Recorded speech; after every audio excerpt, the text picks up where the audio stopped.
What's up, guys? Keith, aka GatorGuy231, here to break down 2 EPL games on Saturday. So DraftKings decided to do the 2-game variety versus splitting out or adding the late game in there, which I think is good. Not only is it going to actually make more equity for them in terms of being able to make the last showdown bigger, but we don't have to deal with as many like lineup uncertainties or rotation things. So 2 games works, and we will go from there.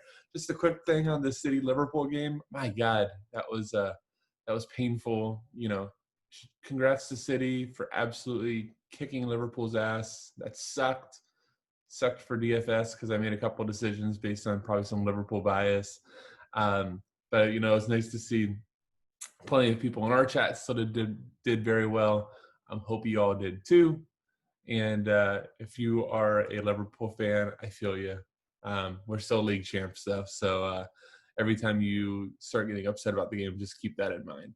So let's go into the 2-game EPL slate and see what we've got here. So the first thing I do want to bring up is that this is going to be a very chalky slate. So first off, anytime you have only 2 games, you're immediately already going to have ownership a lot more condensed than it would be, let's say as you add a 3rd or 4th game, because there's just limited options. And now, when we look at the odds, all that chalk is going to be on United, who's a -650 favorite at home to Bournemouth, who is just absolutely dreadful. They just got just crushed by Newcastle, who, let's be real, Newcastle's an okay team.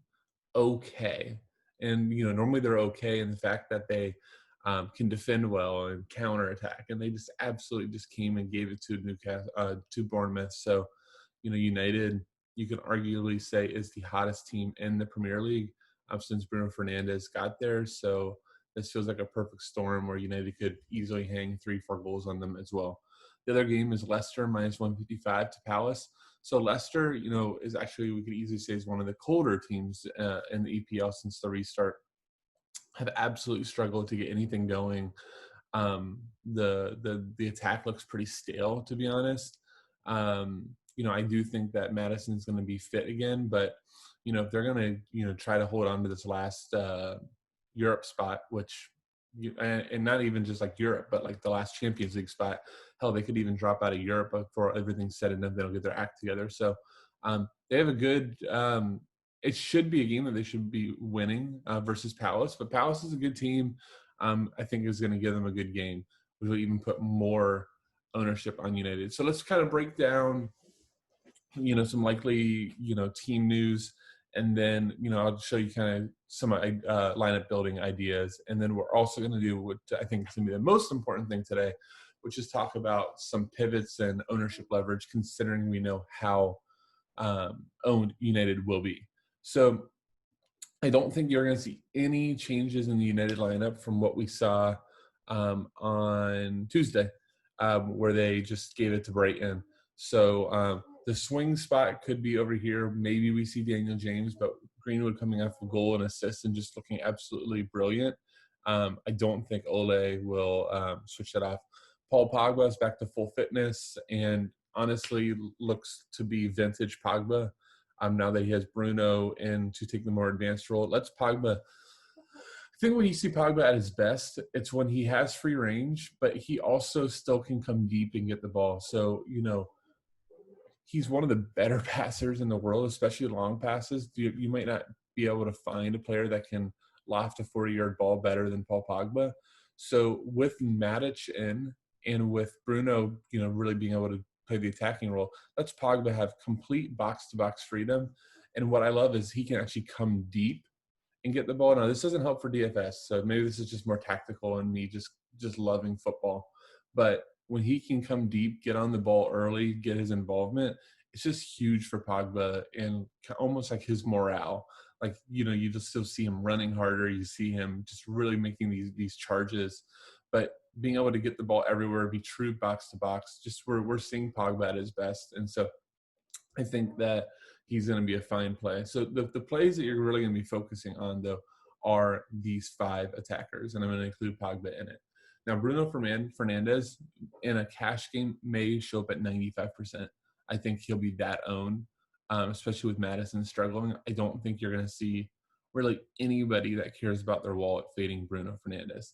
And I don't see a route that United rests them at this point. This is a must-win for them. Like every game here on out is a must-win if they want Champions League. So I do think that full squad is go. Now, could they end up being up 3-4-0 on Bournemouth and 60 minutes in and Bruno subs out? Yes, of course. So, is he a sub risk? Yeah. Hell, half the team is a sub risk. You can sub out 5 of your 10 players and one of them, or 5 of your 11, but one of them is not going to be the goalie. But, if United has scored 3 or 4 goals, how many is Bruno a part of? So that's where you have to weigh those options. Martial, to me, would be more GPP. We saw last game versus Brighton, even though they had 3 goals, he was part of none. And I don't remember what he left with, but I want to say it was not value. It was 2 to 3, maybe 4 DK. And if you rostered him, you were pretty much dead. Marcus Rashford, I think, is going to be the second most popular United piece. He's just a big name, plays wide, takes shots, few crosses. I think he, and funny enough, is still underpriced lower priced than Martial because of Martial's hat trick 2 games ago. So I think he is going to be the most popular forward on the slate. Mason Greenwood, it'll be really interesting to see how people react to that game. He looked stunning, and it makes a lot of sense. He has playmakers galore around him, which just allows him just freedom to be the insane talent that he is. Now, he is part of a build I'll go over here shortly that just makes things really interesting because of his price, 8,300. If let's say that you decided to fade Madison for a third United attacker, you could do it with Greenwood, and the lineup can come together pretty nicely. So I think that is going to be one of the biggest slates deciders. He doesn't have any set pieces. You can't really say he has necessarily like a floor, but if you think that United is going to score 3 goals, are you going to be happy just with Bruno and Marcus Rashford, or do you want an extra goal scorer? I think that's going to decide the slate. Wan-Bissaka I would love, but it's going to be hard to spin up defender. But I think he and Ben Chilwell will be the class of spin ups. Luke Shaw, just don't play Luke Shaw. Fine, like real life player, but he doesn't really cross anymore. Doesn't do that much for DFS. So to me, you have more equity in rostering a guy like Harry Maguire and looking for the header goal than you do to looking for 4 to 5 DK from Luke Shaw, and hey, maybe I get a clean sheet, and now I'm up to 7 or 8, and it doesn't look like a complete asshole move to play Luke Shaw. But I don't get it. David De Gea, Bournemouth's going to struggle to score goals.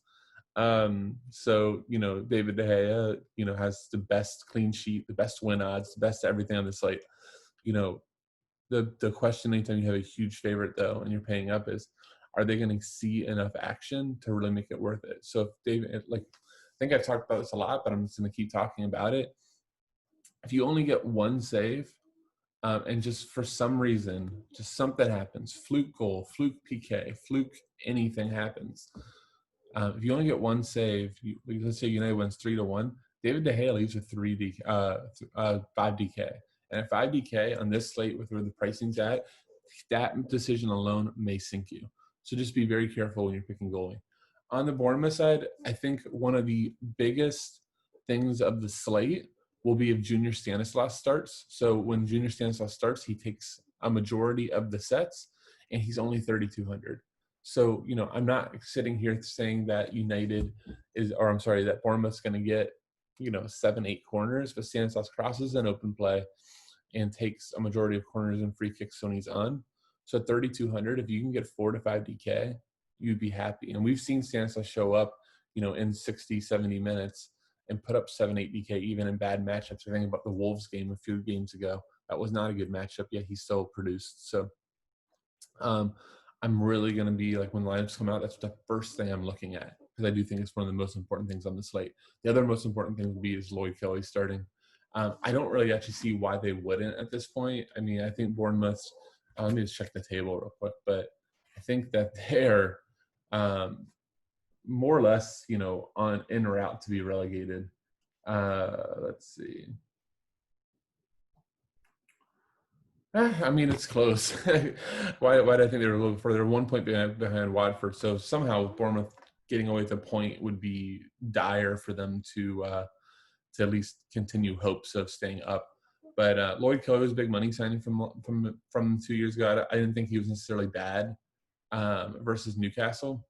But if he starts, he's $2,500 fullback. I mean, he might actually be like the third most owned player behind Rashford and Bruno if in cash. I don't know if GPP's caught up to optimal strategies yet, but 2,500 for a fullback is kind of a must. Now I'm just going to pretend like this lineup is exactly right. That situation, David Brooks and Dan Juma will split sets. Dan Juma is in himself only, I think, 3,500. So if we don't get Stanislaus, I think Dan Juma is a fine pivot off that for pure value. You also could just very easily just say, maybe a Philip Billing shows up with a couple of fouls drawn and tackles and, F the corner kicks here. I don't think Bournemouth's going to get that many. So maybe take like a destroyer midfielder, or maybe that's what we do from Leicester and Palace. Josh King, if you want some revenge narrative, former United guy, takes their PKs. Obviously, if there's anybody that shows up with a goal tomorrow for Bournemouth, it's going to be Josh King. Callum Wilson's out, so he's going to be up there on the loan. All it takes is one moment, one slip from Maguire or Lindelof or anything like that. Bournemouth still is a professional team, so they can show up with the goal. Anybody else, just kind of a punt for me on Bournemouth. But again, watch for Stanislaus. If Stanislaus starts over Dan Juma or over Brooks, I think he would be a lock in your lineups. So SofaScore doesn't have Palace and Leicester up, so I'm going to use Fantasy Football Scout. Shout out to my guy Lee Snyder for actually putting me on to this. At least somewhere else that I can kind of show lineups and do my breakdown. All right, so Palace. Let's talk about Palace first, because according to the alphabet, they are next. So I'm pausing because it's Palace. So here would be the thing. I think if Benteke is fit, which I heard he was close. This one's saying 75%. But if Benteke is fit, Jordan Ayew goes wide. And to me, Jordan Ayew immediately becomes a really interesting second forward. That he just always shows up with DK points, whether it's shots, whether it's fouls drawn. I mean, to me, he's the new Zaha. Like, we always used to want to play Zaha for this floor, regardless of matchup, regardless of goal scoring. And Jordan Ayew is doing all that, but also scoring a lot more goals. He is 200 under Vardy, who I think will end up being kind of the chalk second forward because his name is Jamie Vardy. Yet he has a better floor, and you could say equivalent upside. Now you could, throw at me the matchup, which understandable, and Vardy's goal scoring odds. But I think if you really are honest with yourself, the two of them are very, very similar, and there's a lot less ownership on Ayew. From a set perspective, we saw Van Aanholt and Milojevic were splitting. Interesting enough, James McCarthy, when he came in, took corners over Milojevic. I would say Milojevic should still have PKs.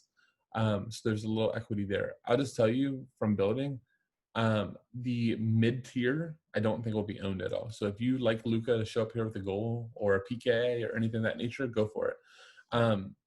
If Townsend starts, that would be interesting. He was very good in the game versus trying to reset my head, versus Burnley. He is going to obviously be a sub-risk, but his price is fine. It makes him okay in the cash tier, especially with his forward eligibility. I think he'd be a really popular second forward for people that don't want to play Vardy. Zaha, always in play. Again, I just kind of spoke to my preference of Ayew over Zaha, but if it's the last person in and you are fine with Zaha, go for it. Van Aanholt, to me, this is not the slate for it. He's still just a little bit priced up. Does split corners, will have some free kicks, but I think if you're spending up on defenders for Bissaka or Chilwell. I think that covers Palace pretty well. Let's just go to Leicester. Now, I really, before I even looked at the site, my gut was telling me that Kelechi and Nacho, I'm just going to call him Nacho. One, because nachos are good, and second, because I'm not going to try to say that name again. But he scored last game. Now, it was a fluke goal if you watch it, but he did score. And Leicester's just struggling for goals so badly. Ayoze Perez has been so inconsistent on the right. Albrighton, while he's great for DFS, is not the most like real life friendly player. So I do think that Brendan Rodgers is going to, switch up the system right now. And this is exactly the type of formation I was expecting him to play. So Vardy is 7,400, and I think is going to make a pretty popular second forward choice. He has in a huge goal scoring drought. I believe it's not since January that he's scored. So, is he due? Maybe. But, he has name recognition. They're a favorite. And his price is pretty cheap. So I do think that he's going to be popular. Nacho gives you an $1,100 discount to him, which makes it really intriguing as well. Especially, can you kind of look, every time Nacho's on the field, he just produces. Honestly, Rodgers should be giving him a longer run before this. But yeah, I think at 60, I want to say 6,300, he's really, really interesting for cash. Now Madison, I've heard, is back to full fitness. So I think he's the reason why that builds are so weird, and where I think the slate is so interesting is once you put in Rashford, Madison, and Fernandez, salary becomes a really, really tough thing. So I think that is going to be, and I'll show you that here in a minute, but Madison does have the second best floor on the entire slate to Bruno Fernandes. And with Palace having no problem kind of bunkering, it's the perfect time to have a set taker. So I think for cash, you're going to want to jam in Madison. It's just going to make your builds pretty tough. Justin and Chilwell are fine for fullbacks, but Chilwell is expensive, and Justin, I think for what he does might be a little bit tough to get to, although being fairly priced. Tielemans was the chalk last slate. We thought he was going to take sets instead of with Madison off the field. Madison subbed in at half. Albright was taking beforehand, yet Tielemans still got to value. He is a fine player. Just understand there's no set value anymore. Okay, so let's kind of just go over to DraftKings. I just kind of want to just like plug in a few kind of builds for you. Obviously, everything is going to change by lineup time, but I do want to show you where my thinking is coming from these builds. So like I said, I think the majority of people are going to play Rochefort. I think the majority are going to play Fernandes. Everybody's still going to want to take Madison, okay? So I think those are the first three players people plug in. If Lloyd Kelly is starting, 2,500, you lock in the cheapest fullback on the slate. All right. As you can already see, we have 43.25, so we're already struggling. Now, let's say I decide, I need another United attacker. All right, let's say that we want to do Martial. Now we can't even build a lineup, okay? I take the cheapest goalkeeper on the slate, so I have to take Ramsdale against my stack, and I don't have enough money to fit it over. So I go, okay, I can't play Martial. Maybe I can play Greenwood. Let's go ahead again, and let's plug in the cheapest goalie. And I can make it work, but I have to take a center back. Let's see who's the cheapest down here. Sacco, I don't think he'll start. Steve Cook will start. I have 2,800 left over. So now I am looking for anybody that would start, right? And there's not even a guarantee that any of these guys would start here. Let's say that Bailly starts. That would be okay. Or Jack Simpson's not going to start, I don't believe. I'm trying to think of the second. No, Ake starts with Cook. Sacco probably. So that might not even work. And not only meant like you don't want this build, right? You don't want your United stack versus Ramsey, who's just been a tough goalie, in my opinion. I'm not huge on goalie like either way, but I don't think that on a 2-game slate that's what you want to do. So that's why I think Vardy and Nacho are going to be popular, right? Because now you go here. All right, now you can kind of cook. And here's where the Stanislaus becomes important. Because now you have here, so you punt a defender and maybe you can get to Giata. That's one option. The other option, which will open even more up, is using Nacho there, and you have a little bit more room. And now I believe you can even, if you wanted to, you cannot pay up for David De Gea, but you pay up for – you cannot pay up for Schmeichel. You'd still be in the Giata range. So, if Townsend is in 4,500, now people are cooking. So I think that's going to be where you see a lot happen. Here's just the point I want to bring up, and where I think is the most interesting thing on the slate. If you go that James Maddison is not a priority, okay? And let's say that you're like, you know what? I was super impressed with Mason Greenwood. If he scores, Maddison be damned. Maddison's going to have to score a goal and have his epic floor to really kill me. So let me plug in Greenwood. Not play James Maddison. And let me go even more with my United stacking. Let me go on Bissaka. I don't even remember what Pogba's price is. 5,600. Now I'm going to go all in on United.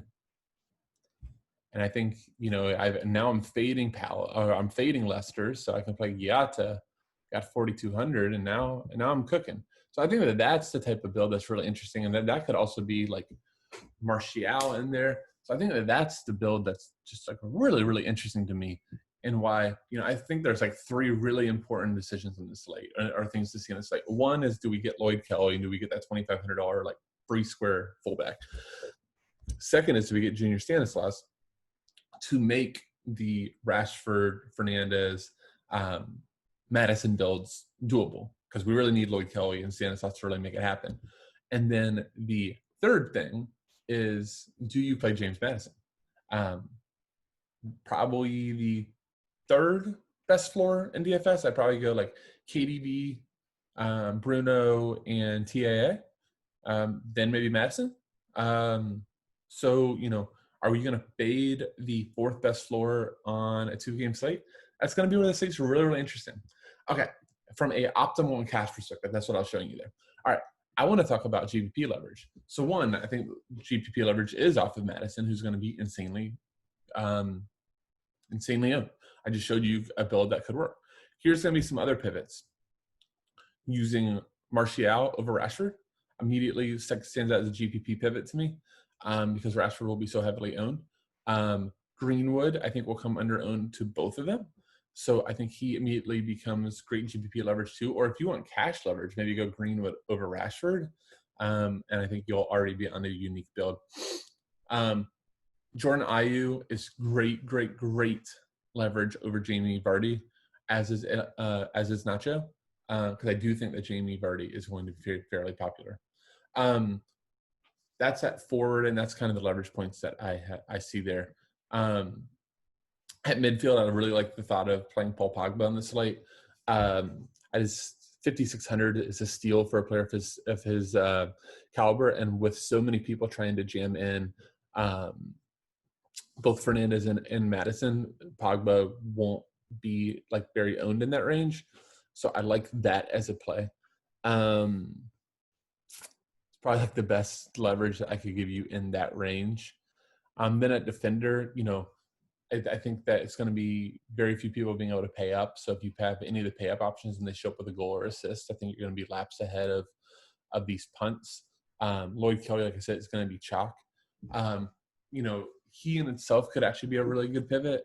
There's not like a ton of floor behind him, right? Like we're all paying 2,500 and call him a free score. Yet he's probably, on a good game going to score 4 to 5 DK. So if you could show up with a center back goal, you can show up with Gary Cahill goal, who was really active on corners, or Scott Dan, or where's the Leicester Soyuncu? What is he? 4,100, sheesh. But like Johnny Evans, who weirdly, like has been really good for DFS this season. 8.3, 4.9, 0.6, 8.8. He has a lot of 23 shots in 32 games. That's the type of center back we want to see. So, could you show up with the Johnny Evans goal? Yeah. And then you could really, really sweep people. So I just kind of want to talk about stacks, and then we'll be over. So I talked about the United stack. I actually showed you a pretty interesting United stack. So I think that stacking United is going to be the most popular thing, but can you stack United in a contrarian way that takes you to GPP? That could put you over the top. Leicester stacks will be obviously the second most popular because they're the second biggest favorite. So doing Vardy, Maddison, Chilwell, and Nacho. And I'll just say this. a Leicester stack will not be that popular. Okay, like a full Leicester stack, because people are going to be so interested in getting United. So if you can stack up Leicester, let's say fade Fernandez. That sounds crazy, right? But fade Fernandez, United wins 1-0. It's a goal early by Mason Greenwood. Let's say United, there's a better one. United wins 2-0. It's a goal from Mason Greenwood and Anthony Martial. And Bruno Fernandes is, pretty on heavy legs, subs out at 60 and only has 10 to 11 DK. He had a fine game, but he did not get a goal or assist. You can fade that, and at 11K, if your Leicester stack shows up and they score 3 goals, and you got it from Vardy, Nacho, Maddison had an assist, you showed up the Johnny Evans header goal from Maddison, you will probably ship the GPP. Final stack I just want to mention is Palace always has a weird way of showing up in big games. I don't think you need to stack Palace, but just maybe nabbing like the 1 or 2 goals they score with, like, let's say that they win 1-0. Jordan Ayew scores and Giata stands on his head. That could win you a GPP, getting the other pieces right too. So I hope that this helps. I really want you guys to be not afraid to fade the chalk on this slate. I think that this is a really, really interesting slate. I'm going to look forward to building and seeing where I end up on Saturday. I have a feeling that if people look at my lineups, they might be surprised, because I'm already, in my head trying to think of ways to differentiate from the pack, even in cash. So again, thank you all for watching. Hit subscribe, hit like, leave comments. Love all of it. Once again, Keith, aka Guy 231. Have a great weekend, guys. Take care.